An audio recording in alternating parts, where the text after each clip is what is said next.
En langue anglaise, les principaux signes de ponctuation sont les suivants: point, virgule, point virgule, point d'interrogation, point d'exclamation, deux points, point de suspension, parenthèse, crochet, guillemets, tiret et barre oblique. Toujours en anglais, les principaux signes typographiques sont les suivants: accolade, apostrophe, astérisque, chevron, perluette et tilde. L'Internal Revenue Service, IRS, chargé des impôts aux États-Unis, ne retient aucun signe de ponctuation lorsqu'il émet le numéro fiscal EIN de votre société. Pour leur part, les répertoires agissent de diverses façons. Prenons par exemple le nom ABC Garage, les lettres A, B et C étant séparées par des points. Le premier répertoire va conserver les signes de ponctuation A.B.C. Garage. Le second répertoire va omettre les signes de ponctuation sans enlever d'espace. A, espace B, espace C, espace Garage. Le troisième répertoire va omettre les signes de ponctuation et les espaces. ABC, Garage. Les avantages d'utiliser un signe de ponctuation ou de typographie dans le nom de votre entreprise sont presque inexistants. Le seul avantage est sans doute d'attirer l'attention, du moins temporairement. Yahoo se terminant par un point d'exclamation. Toutefois, cela peut parfois être judicieux pour les marques. Guess Jeans, 1-800 Go FedEx, 1-800 Got Junk. Ce dernier exemple est intéressant à plusieurs égards. Le numéro de téléphone offre un lien direct avec l'entreprise. 1-800 indique tout de suite qu'il s'agit d'un numéro de téléphone sans frais en Amérique du Nord. Les mots Got et Junk indiquent ce que l'entreprise fait en plus de compléter le numéro de téléphone. Finalement, le point d'interrogation confirme une simple question posée au client potentiel. Avez-vous des déchets dont vous désirez vous débarrasser? Toutefois, les inconvénients découlant de l'insertion d'un signe de ponctuation ou de typographie dans le nom de votre entreprise sont nombreux. Analysons quelques-uns d'entre eux. Signe numéro 1, le point. Étrangement, le point est encore populaire dans le nom d'une entreprise. Toutefois, il cause plus souvent des problèmes qu'il n'en règle. Voici quelques exemples. Exemple numéro 1. ADS. Les lettres A, D et S étant séparées par des points.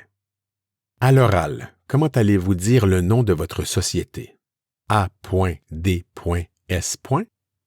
Comment vos clients, fournisseurs ou contacts vont-ils trouver votre société dans les moteurs de recherche?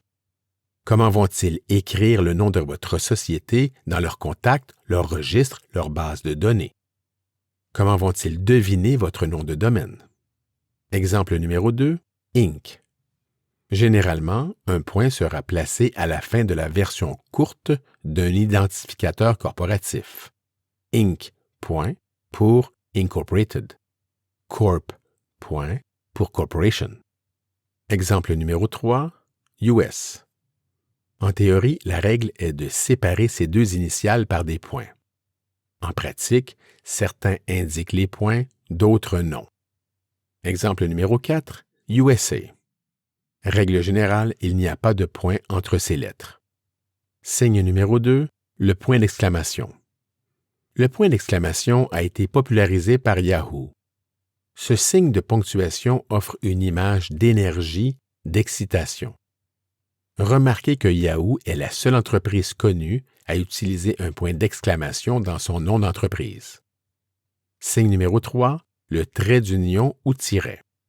Le trait d'union fait souvent office de lien solide entre deux partenaires ou entités légales, suite à une fusion par exemple. Il n'est généralement pas recommandé d'utiliser un trait d'union dans le nom de votre entreprise. Lorsque vous communiquez le nom de votre entreprise, allez-vous dire tiret ou trait d'union entre les mots?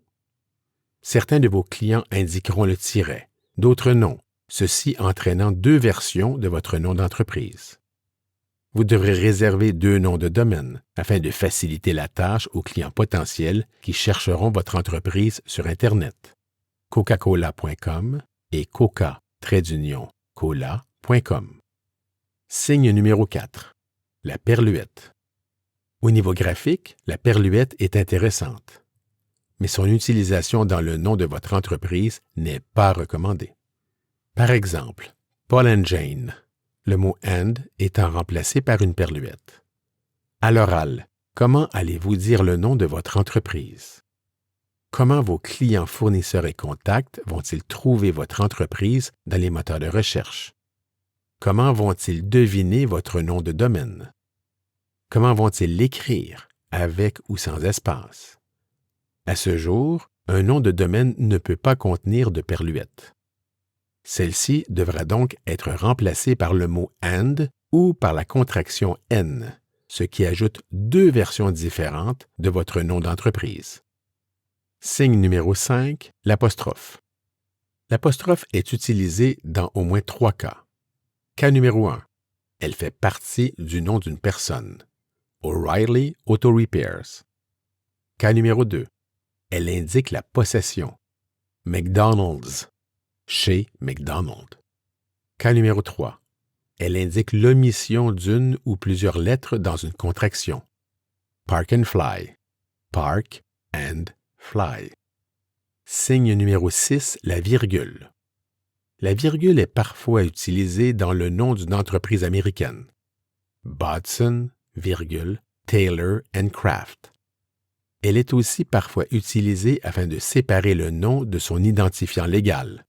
Cocorico, Inc. Signe numéro 7. Les parenthèses. Les parenthèses sont parfois utilisées dans le nom d'une entreprise pour identifier une filiale. Random Industries, ouvrez la parenthèse, USA, fermez la parenthèse. Elles sont aussi parfois utilisées afin d'indiquer une année de fondation, dans le but de distinguer une nouvelle société d'une entreprise précédente. Random Industries, ouvrez la parenthèse, 2020, fermez la parenthèse. Dans ce dernier cas, l'ajout de l'année dans le nom de la nouvelle entreprise crée une réelle distinction dans l'esprit des clients et créanciers de l'entreprise précédente. Mais le problème à l'oral demeure. Allez-vous continuellement dire à vos clients et fournisseurs « Random Industries », ouvrez la parenthèse, 2020, fermez la parenthèse. De plus, certains États, dont le New Jersey, refusent de créer des sociétés dont le nom comporte des parenthèses.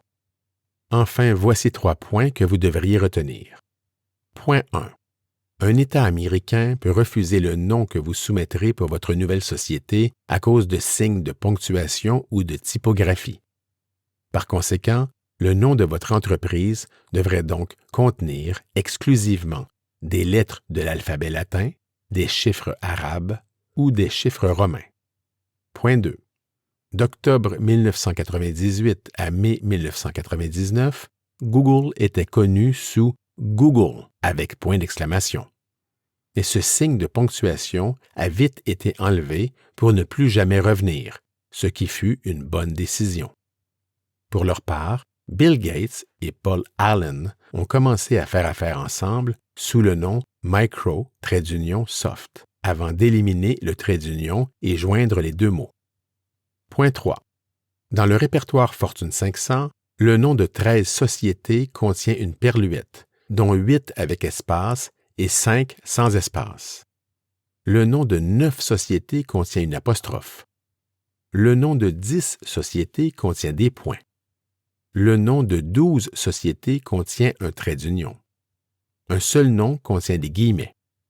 Cela démontre que le nom de 91% des 500 plus grandes sociétés américaines ne contient aucun signe de ponctuation ou typographique.